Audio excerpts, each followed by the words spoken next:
Okay, let's talk about solving systems with substitution. Basically what you need to do is find variables that are single and positive. So right here I'm going to focus on this little x right here.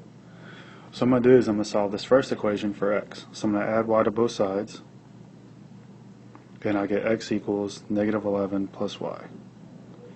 And now I'm going to grab this and plug it in for x into the other equation. When I do that, I get 7 times negative 11 plus y plus 4y equals negative 22.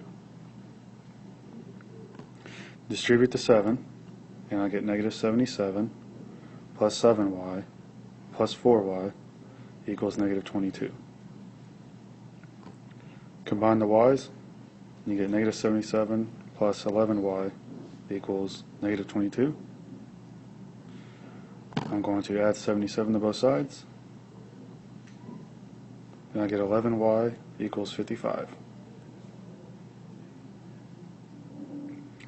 Divide both sides by 11, and I get y equals 5.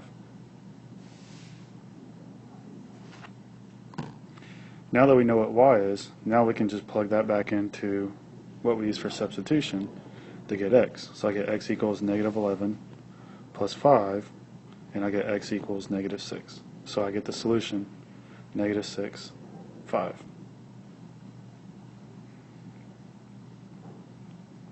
So when should you use substitution? Use substitution when you have a single variable or when the equation is already solved for a variable. And by that, this is what I mean.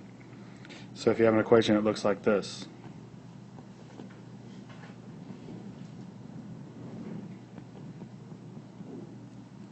notice in this equation we already have the y equals by itself. So this right here is ready to be substituted in for y.